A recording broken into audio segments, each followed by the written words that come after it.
Good afternoon mga ropa. Ngayon ay magluluto naman tayo ng pork steak. Yan ang lulutuin natin ngayon. Dito nga pala hiwain natin yung apat na pork steak na yan. Hiwain lang natin sa dalawa. Tapos pagkatapos na natin hiwain yan, hugasan na natin. At pagkatapos natin hugasan, pasok na natin sa loob yan. Tapos hiwain naman natin yung mga pang-marinate natin gagamitin. Yan, unahin natin yung kalamansi. Tapos isunod natin dyan yung bawang. Yan, pagkatapos nyan yung bawang, sunod naman natin yung sibuyas. Yung sibuyas natin, pabilog lang yung gagawin nating hiwa dyan. Pag natapos na natin hiwain lahat yan, simulan na natin yung pagmamarinate natin. Unahin natin ilagay yung bawang. Tapos isunod natin tong mga kalamansi. Yung mga hiniwa natin kalamansi, pipigay natin dyan lahat yan. Pag napiga na natin lahat yan, isunod naman natin lagyan ng toyo. Talaga ba?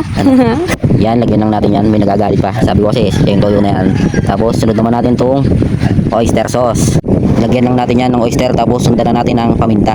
Tapos a few minutes later, matagal nang nakamarinate dyan. Buksan na natin tong kalan. Ilagay na natin yung kawali. Tapos lagyan natin ng mantika. Tapos pag mainit na yan, isa lang na natin yung mga pang pork steak natin. Tapos di ko napapakita lahat dyan na naprito na. Igisa na natin tong sibuyas. Pag nagisa-gisa na yan, isunod na natin tong ano natin, pork chop. Tapos isama na natin tong ano niya, pinagmarinitan. Buhos lang natin dyan lahat. Tapos lagyan rin natin ng konting tubig. At lagyan na rin natin yan ng magic sarap. Halu-haluin lang natin bago natin takpan. Tapos buksan na natin, lagyan natin ng konting asukal. At saglit na paghihintay na lang yan, ropa. At ayan na, luto na ang ating pork steak.